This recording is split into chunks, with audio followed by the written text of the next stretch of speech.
we are here again, still in Stockholm, Toughest 2017. I am here with Henriette Albon, third place today. Yep. First off, congratulations. Thank you.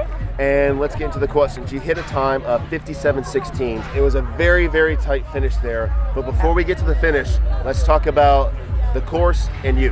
Yeah. What did you think about the course, and how did you feel during your race today? I liked the course because it was sort of different sections. Yep. So going into the race, I sort of had a plan to start quite slow and Really? save. Yeah. Okay. Start slow up the hill in the first loop, then start pushing the running on the second loop. Okay. But still hold back a bit because of the finish and how it was laid out. Yeah. To be honest, my plan was to save enough energy to the end so that I could manage the ramp. Okay. So you really thought that you were going to be so drained that you actually had to specifically save. Okay. Yeah, but then that backfired because I didn't manage the ramp.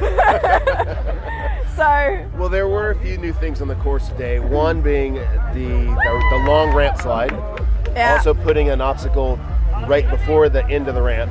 Yeah. And also the rec bag carry. Yeah. Did any of those factor into the fatigue factor, or was it just more or less the hilly running today that kind of drained you? When I looked at the course yesterday, my first impression was, wow, this is actually going to be like so tough. This is going to be really heavy. So you really need to pace it and not drain yourself.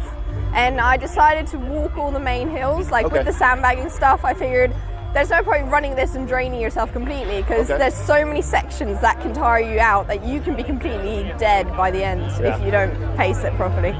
Did having someone like Yowie, who is just a ridiculous distance runner, did that factor in, or you were more or less in your game plan in your world? I know what I'm doing, just going to stick to that. My plan today was to just focus on my race. I just said to myself several times throughout as well, like, focus on your race, because anything can happen here, and you know, if you focus on the other girls, then you're screwed. Yeah, exactly. So I mean, I was expecting Yowie to lead the race, but you never know what can happen. She can fail an obstacle. She did pretty well today, so she deserved to win. I did see at the first obstacle, about 1K in the platinum rig, you finished it and she fell off. So that kind of threw off the. Did she? Was she? I believe she fell off because I saw her take a penalty run. Oh, okay. I didn't on know. the platinum rig, yeah. Okay. And you took the regular lane, or did you take the fast lane there? I took the regular, but I had to do it twice. You had to do it twice. Why? Did you?